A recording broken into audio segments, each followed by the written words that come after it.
నేటి వాగ్దానం పునీత చిన్నప్ప గారు మొదటి తిమోతికి రాసిన లేఖ 2వ అధ్యాయము 8వ వచనము.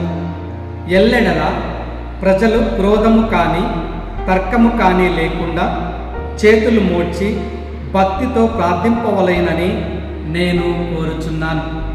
ఈ వాగ్దానం ప్రకారంగా మనందరము కూడా ఎలాంటి గొడవలకు, ఎలాంటి ఇబ్బందులకు, ఎలాంటి చెడు ఆలోచనలకు వెళ్ళకుండా ఆ ప్రభువునందు భక్తి కలిగి చేతులను జోడించి ప్రార్థన చేసినట్లయితే మనలను, మన కుటుంబములను ఆయన కాపాడుతాను అని వాగ్దానం ఇస్తూ ఉన్నారు. కావున ఈ వాగ్దాన ప్రకారం భక్తితో చేతులు జోడించి మన కోసము, మన కుటుంబము కోసము, కుటుంబ అవసరముల కోసము ప్రార్థించుకుందాం.